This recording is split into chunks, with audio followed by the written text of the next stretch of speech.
Hello, Steve at C9. Well, I've reached the end of my Amityville movie marathon. I finally got into the Amityville Horror 2005 remake. You know what? I didn't have any issues with this back in the day when I saw it in the cinema, but watching it now, there's a few. The main thing I think for me is the areas where they strayed away from the original story. And there's a few parts, but I think the other issue is Ryan Reynolds is hard to believe as George. I think that's changed because Ryan Reynolds is such a bigger actor and character now that it's hard to see past Ryan Reynolds to see him as George Lutz.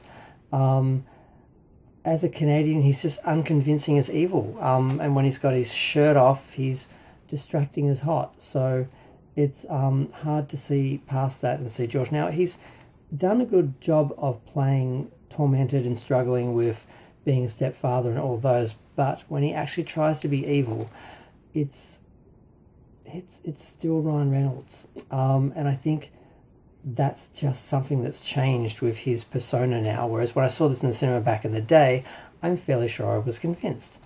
Now, this is a film that George Lutz sued over because they actually, again, varied from the original, where George does attack the family, but once he's confronted by Kathy, he reverts and they escape the house together. In this film, he doesn't really revert. She ends up hitting him with the butt of a rifle, knocking him out, and he says to kill him, but she doesn't. She just knocks him out again. And then the kids and her tie him up and drag him onto the boat, and they escape on the boat, because she knows from earlier experiences when they got him away from the house, he went back to normal.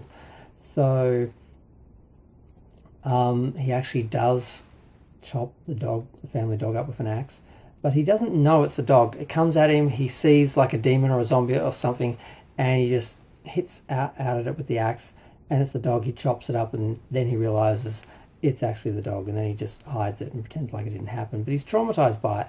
So that also pushed George over the edge, which is why he ended up suing.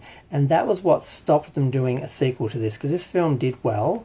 It made, I think, $80 million or something like that. Now, the original made $86 million on $3 million budget. This film cost a bit more than that to make, I think. So it wasn't as financially, I mean, it was still a hit, obviously by a lot. It made a lot of money, but not as much as the original.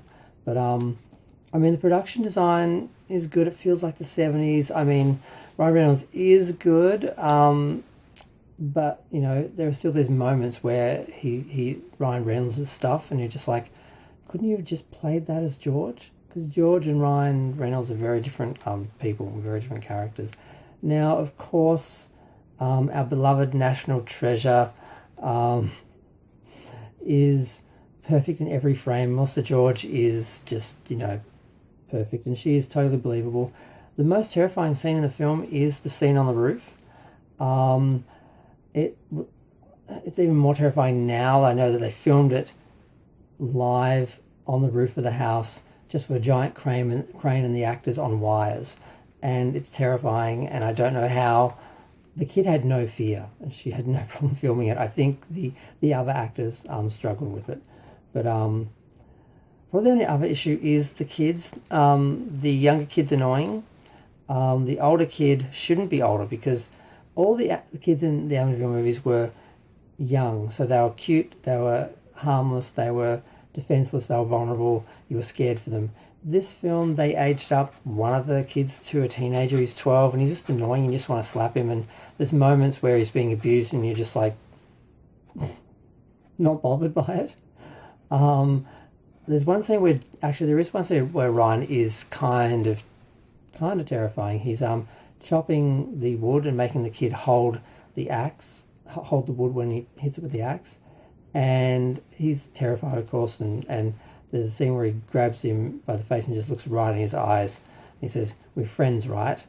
And it's just he is convincing in that moment, and he slaps the kid and everything, and it was convincing, but still, you still don't have any sympathy for the kid, because he's such, the hot babysitter, time is, you know, hot instead of like the other babysitter. And she tells them all about the real house and the story and everything. The priest, again, comes in. He is attacked. He isn't very effective other than communicating what happened with the other house and helping on that level. But yeah, it's a good horror movie. It still works for the most part, but yeah, there's less of a threat from the house than there is from George, and this Ryan Reynolds George isn't as convincing. So it doesn't work as well as it did, and I think that's just because my perception of Ryan Reynolds has changed in the 20 years or 19 years since this film was released. So I don't know if I can blame him for that. But I'm going to go. Feel free to share, like, comment, subscribe. Let me know what you think of the Amityville horror remake from 2005. I'm glad they didn't continue on with this series, because I think also there was an issue with they're going to do a sequel with George after they sorted out the lawsuits. They were going to work with him, and they were going to do there were a lot of plans. None of it worked. Then George passed a couple of years after this. Kathy passed during the production, and we had a big drought, and then we ended up with Amityville Awakening. I'm happy with that, and I'm hoping we continue on with some very Amityville films as opposed to more Michael Bay films, because they remade a bunch of these films, Amityville, Texas Chainsaw Massacre, Friday the 13th, and they all felt the same. They all felt like they were trying to be Texas Chainsaw Massacre or something, and they didn't feel like their own films. So I'm glad that Amityville kind of reverted back to an Amityville film with The Awakening, and hopefully they keep going in that direction. But I'm going to go.